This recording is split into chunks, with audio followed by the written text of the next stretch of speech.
À l'heure actuelle, des millions d'Américains paient 40 $ par mois pour une bouteille en plastique de bactéries lyophilisées. Pourquoi? Parce qu'en 1987, la FDA a rendu de facto illégal le commerce interétatique de bactéries naturelles. D'un simple trait de plume, le gouvernement a imposé la stérilisation massive de notre alimentation. Tout devait être pasteurisé. Tout devait être mort. Bienvenue dans la réserve naturelle perdue.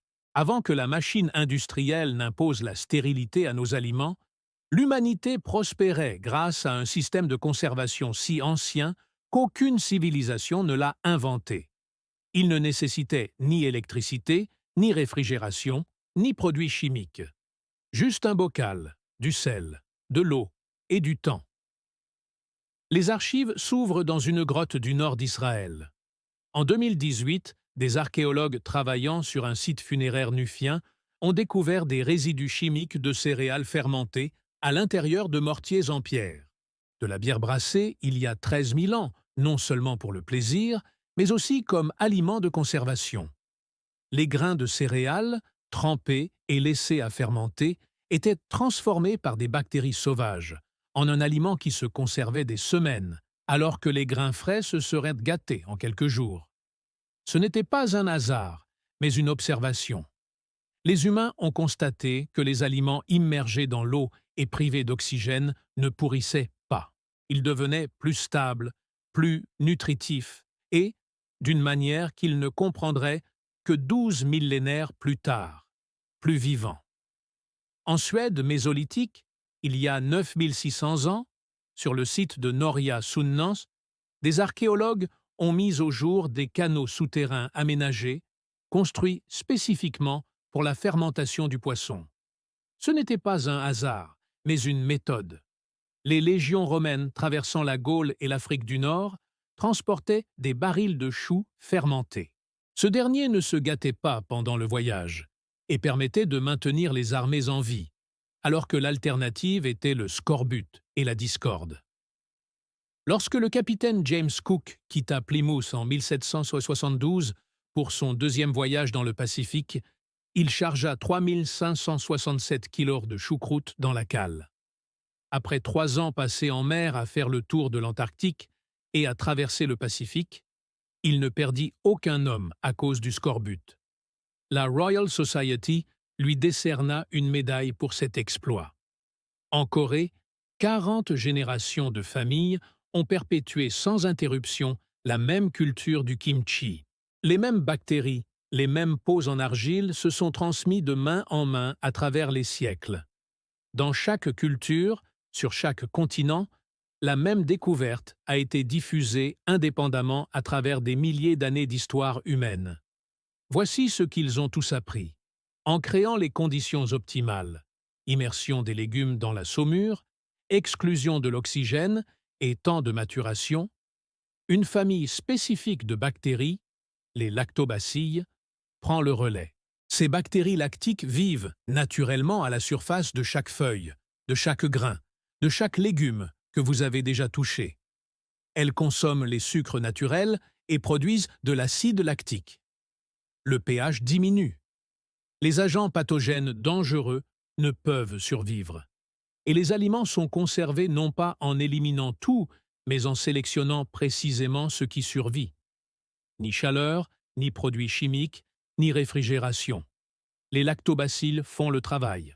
En 1904, un scientifique d'origine russe, nommé Elie Metchnikov, s'est présenté devant l'Institut Pasteur à Paris et a fait une découverte qui allait marquer le siècle suivant en sciences de la nutrition. Il étudiait les données de mortalité dans la Bulgarie rurale. Un phénomène étrange se manifestait régulièrement.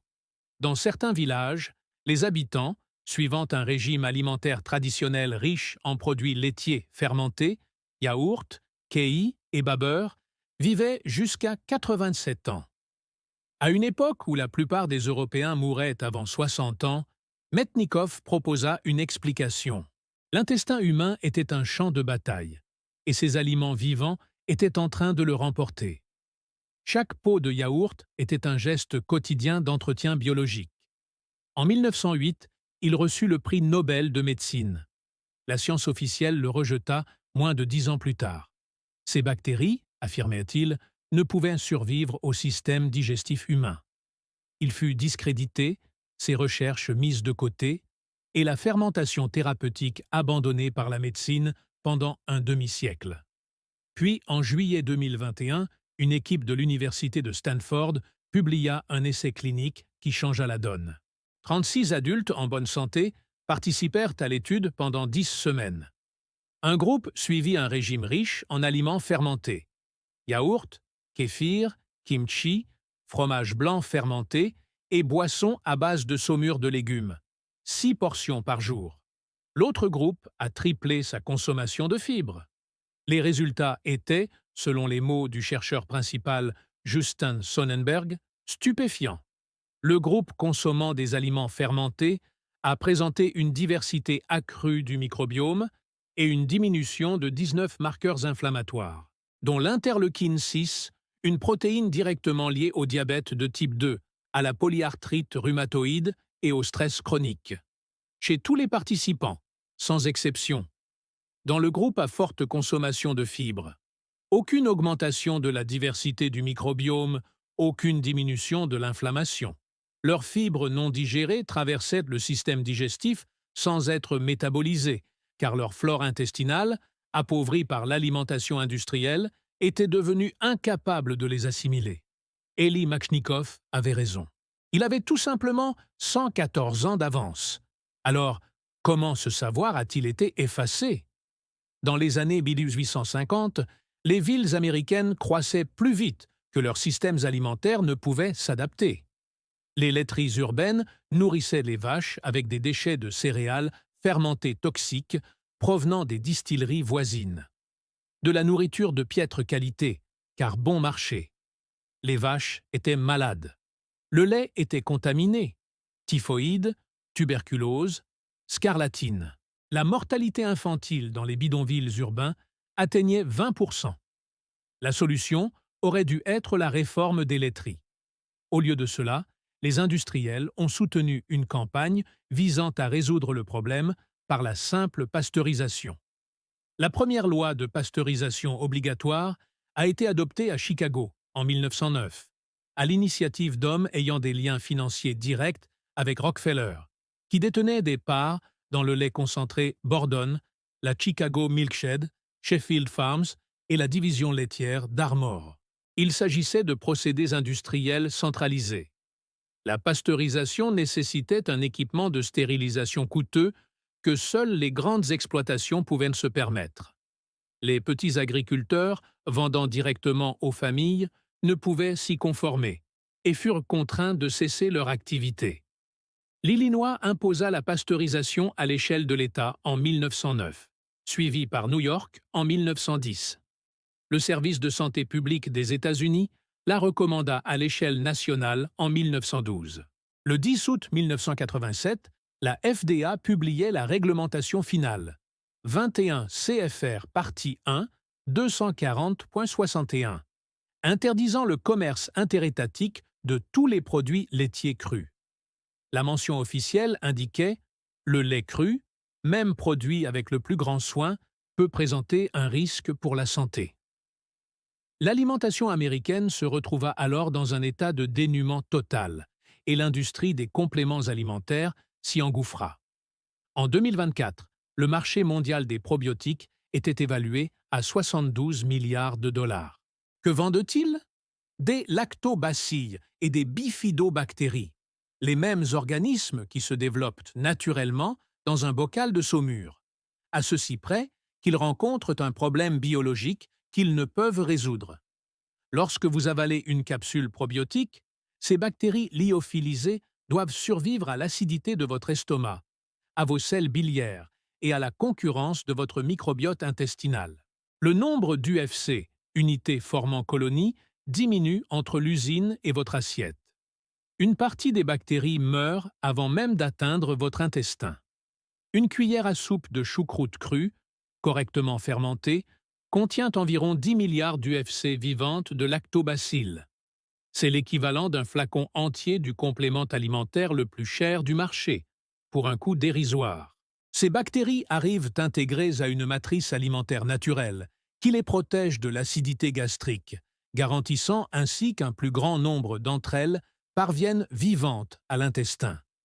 Les Bulgares de Metchnikov ne prenaient pas de gélules.